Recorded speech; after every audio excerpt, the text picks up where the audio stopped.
जिन्दगीको यात्रा बीचमै थियो जहाँ मैले उसलाई भेटेँ। शान्त, सरल अनि आत्मा छुने नजर बोकेकी एक केटी। पहिलो नजरमै केही थियो, एक किसिमको शान्ति जुन मैले अरूमा कहिल्यै महसुस गरेको थिइनँ। दिनहरू बित्दै गए, ऊ मेरो नजरको आदत बनिसकेकी थिए। स्कुल, गेट, टोल, चोक जहाँ भेट्थेँ त्यही मेरो मन हरिन्थ्यो। उसको अनुहार हेरेर म हाँसोको अर्थ खोज्थेँ। गजलले सजिएको आँखामा लजालु मुस्कान। म मेरा पर्वहरू भेट्थेँ, तर म सधैँ मौन रहेँ।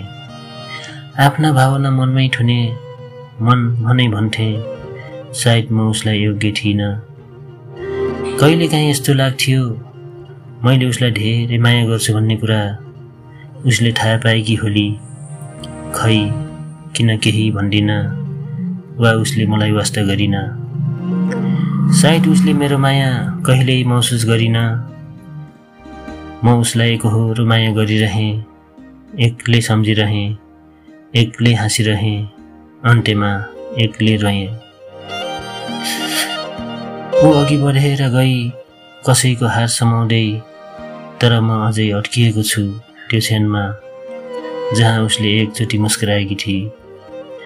आज ऊ पराई बनेकी छ, तर उसको यादहरू अझै आफ्नै छन्। फोनमा राखेका तस्बिरहरू, कवितामा ठुनिएका भावहरू, उसको नामसँग जोडिएका सपना सबै उस्तै छन्, अधुरा तर गहिरा। सायद म उसलाई कहिल्यै पाउन सक्दिनँ, तर म उसलाई माया गरेकोमा गर्व गर्छु, किनकि त्यो माया साँचो थियो, निर्दोष थियो र अझै गहिरो छ। आज म उसलाई केही पनि भन्न सक्दिनँ, तर सायद ऊ एक दिन कसैको आवाजमा, कसैको कथामा आफ्नो छाया देखिरहनेछ। त्यो दिन सायद मेरो अधुरो माया उसको मौन सम्झनामा पुरा हुनेछ।